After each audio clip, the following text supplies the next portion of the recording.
Nous sommes partenaires d'un monde nouveau parce que c'est une formidable initiative pour enfin prendre la mesure des enjeux de la planète, d'une part, et en même temps les enjeux de notre territoire local, ici en Occitanie méditerranéenne.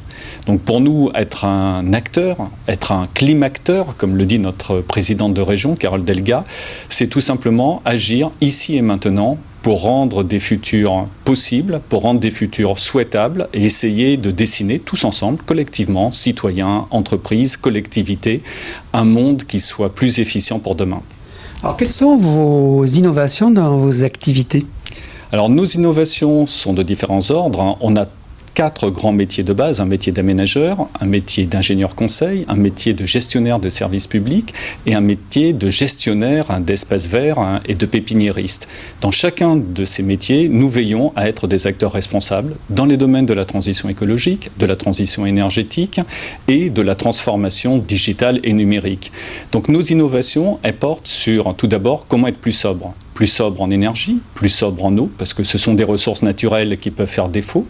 Et puis au-delà de cette sobriété, c'est comment mieux répondre aux enjeux du territoire, mieux l'adapter par rapport au changement climatique, construire des solutions qui soient plus innovantes, plus durables, plus réplicables, ici sur le territoire local, en Occitanie, mais également que nous puissions diffuser ces solutions à l'international lorsque nous intervenons pour différents États ou bailleurs d'ordre internationaux. Alors, vous êtes signataire de la charte régionale du développement des énergies renouvelables. De quelle manière vous appliquez justement cette charte ? Alors nous l'appliquons sur différents plans. Tout d'abord, nous l'appliquons pour nous-mêmes, puisque nous sommes nous-mêmes à la fois un consommateur d'énergie électrique pour nos stations de pompage.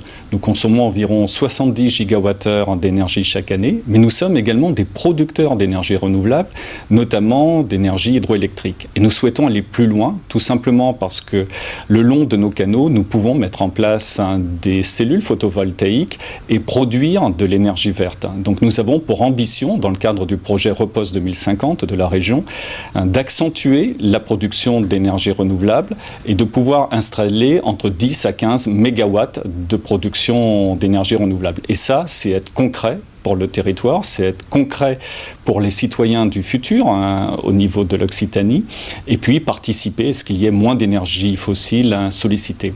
Alors nous sommes également acteurs au travers des solutions d'ingénierie que nous proposons aux collectivités ou aux opérateurs d'électricité, notamment en matière d'études d'impact, d'études environnementales, comme nous l'avons fait sur le site du Tréport et de Noirmoutier pour les éoliennes offshore qui ont été conduites par le groupe Engie.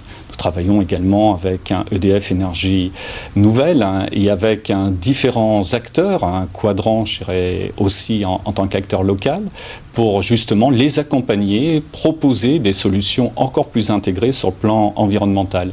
Nous, ce qu'on retient vraiment de ce forum, de cette initiative qui est portée par le groupe La Dépêche Midi Libre et Marie-France Bailey-Marchand, c'est l'idée de pouvoir créer de la solution collective, créer de l'agora, du forum, et pour nos entreprises, de se dire qu'il n'y a pas que des grands groupes et des start-up. Entre les grands groupes et les start-up qui participent à l'événement, il y a aussi les PME que nous sommes, il y a aussi des entreprises de taille intermédiaire, et trouver les solutions de demain, c'est être tous autour de la table, c'est être tous ensemble pour justement échanger, mieux comprendre, mieux adresser les enjeux.